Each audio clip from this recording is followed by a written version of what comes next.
depart to St Pancras. 10 AM start, 20km ride, hour and 5 minutes. I had the house to myself to repack my things and set up the bike. Slotted everything into the bin bags that, at Dom's advice, I'd lined the borrowed panniers with. Filled my water bottle, charged my iDevices, and adjusted my bike. I think that meant I was ready to go. Once I'd negotiated the narrow stairs down from the flat with what was now the heaviest and most unbalanced bike in the world, I set my bike up to point me towards St Pancras. This ride through the city took me through Wimbledon Common, Putney, across the river at Putney Bridge, through Kensington, Knightsbridge, Hyde Park, Marylebone, I think, and then to St Pancras. Actually quite a nice ride, view of some of the bits of London I went through, very interesting. Once I'd arrived at St Pancras, met up with Dom at the end of the Eurostar platforms, and we went to pick up our tickets. After the inevitable degree of faffing, we were on our way on the high-speed train to Dover. As you can see, it was quite wet when we arrived. Fortunately, the sun came out later after we'd done a bit of a tour of Dover. Top tip, don't do a tour of Dover. There's not an awful lot to see. As cyclists, we were boarded first, and that gave us the pick of the tables in the bar, which meant we had this great view out over the bow, looking out to sea. We'll attempt to get the white cliffs to Dover in at some point. Even if there's a solid, great big window frame in the way. Of course, this is recording my voice as well, I've just realised. Yeah, it's got some music background in. Yeah. From what I recall, it was a fairly pleasant crossing.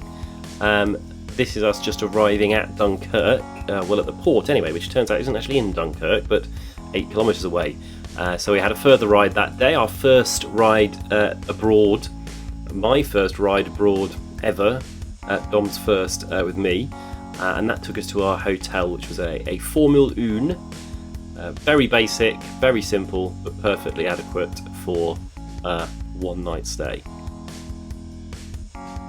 Dunkirk to Ostend, one of our legendary early starts, starting at 10:30am, to go to the supermarket and Decathlon, followed by lunch. So really not on the road till after lunch, but it was a 3.5 hour ride along the coast, which was really quite nice.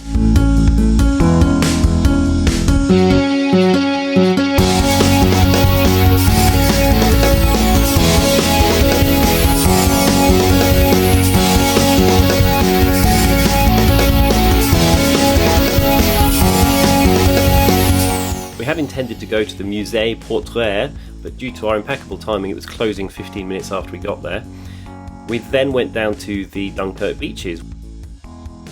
This is us crossing the Belgian border, our first international border, stopping in a place called De Panne for a break, and then spent the rest of the day riding along the Belgian seaside coast. It looks like this, a lot of big hotels, but really flat riding, car-free, some interesting sculptures, and we had a fantastic tailwind for this route, which made it a really great, easy day. Stayed at this youth hostel in Ostend.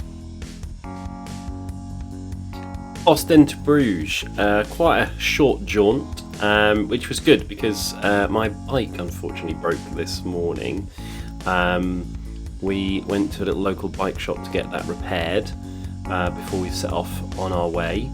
But yeah, really pleasant ride down the canal, stopped for a bit of lunch, and ended up in Bruges. A stroll round Ostend brought us to this bike shop where they repaired my headset. Lovely ride down the canal, stopped for sandwiches, Belgian beers, and to celebrate kilometre 100 here. Here's the centre of Bruges, where we had another nice beer, found the youth hostel in Bruges to stay in, and relaxed for the evening, including visiting Bruges Biertje for the first time. Saw a great calendar from one of Manchester's breweries. Bruges to Domburg the following day was at points a bit of a slog, 76 kilometres, took us the whole day. The Dutch border here, and a very Dutch little town with a windmill in the middle of it, signified that we'd crossed over, stopped for lunch just inside the Netherlands, and then continued en route towards the coast.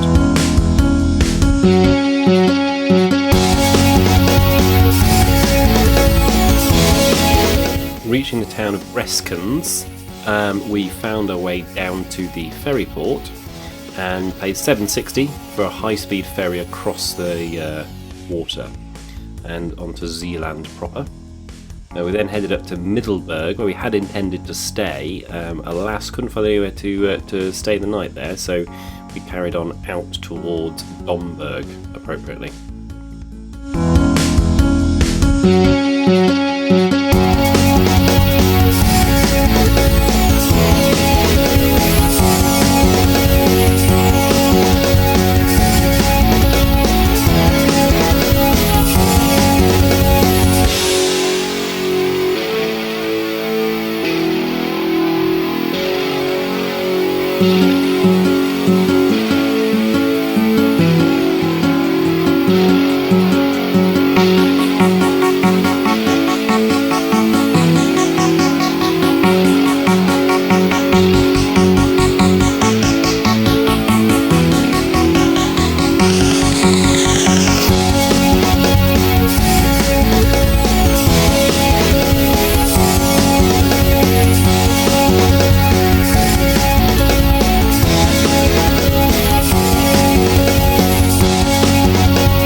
Here in Middelburg, and is a town hall, and then as you can see Dom arriving in Domburg, where we had dinner surrounded by holidaying Germans.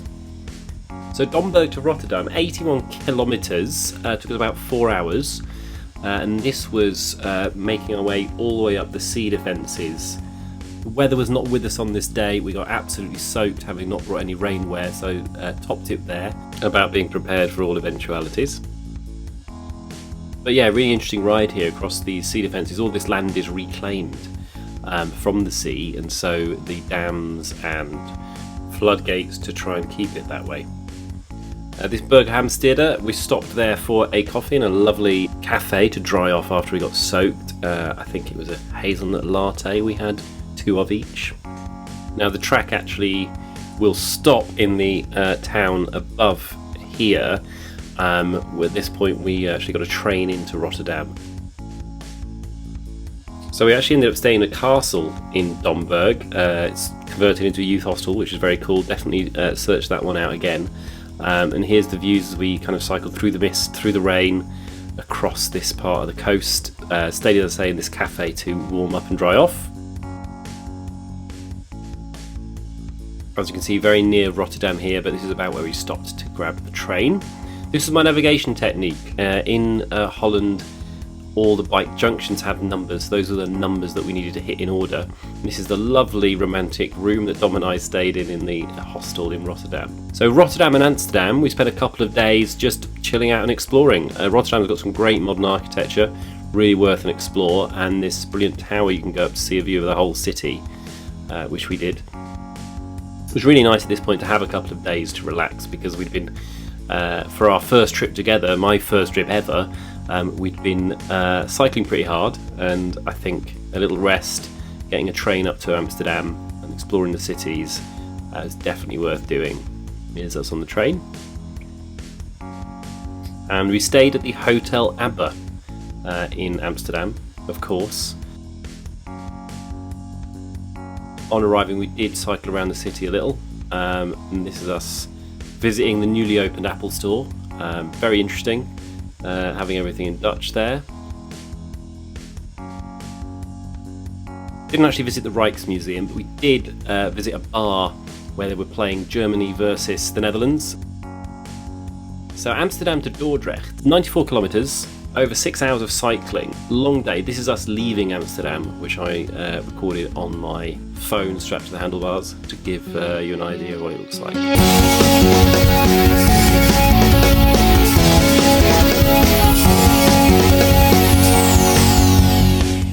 So a real slog, some of this. Very nice, you know, following the canal, following the river, just visiting the Dutch countryside, but not the world's most interesting place. No offense, but it is very flat, very samey. We did have a lot of ground to cover, and it took a while.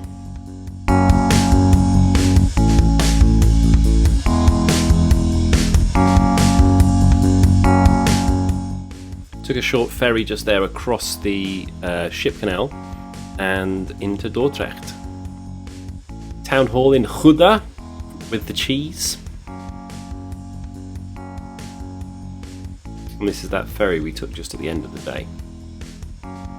So Dordrecht to Antwerp, another long day, 85 kilometres, 4.5 hours though, a lot quicker.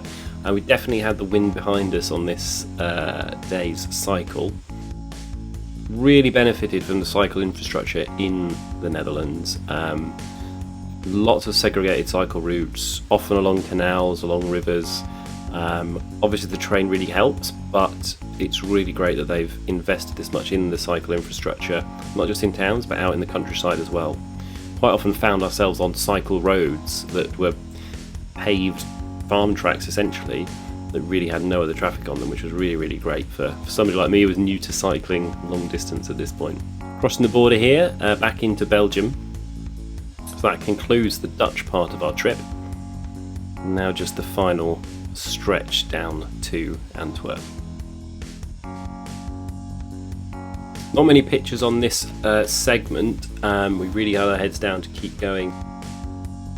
And here's the docks in Dordrecht, with some electric equipment going out to Libya, I believe. It was a particularly grubby day, so you can see the tide mark on my legs there. So Antwerp to Brussels, so final day of cycling.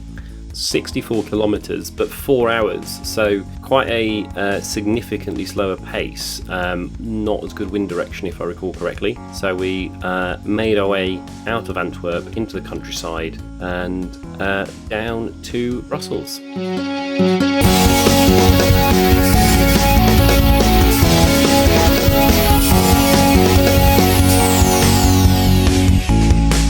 So this sort of approaching the top end of the Brussels area. Much more built up than a lot of the rest of the area we'd cycled through.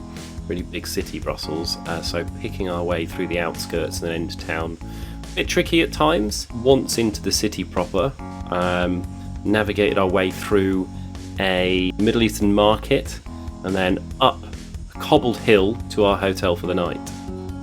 Here's some shots of Brussels, which was our final destination.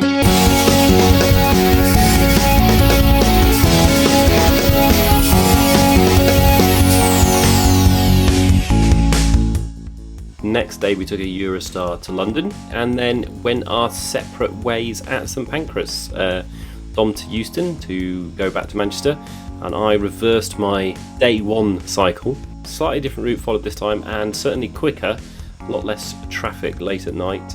So did this in about an hour and back to my brother's house in Rains Park.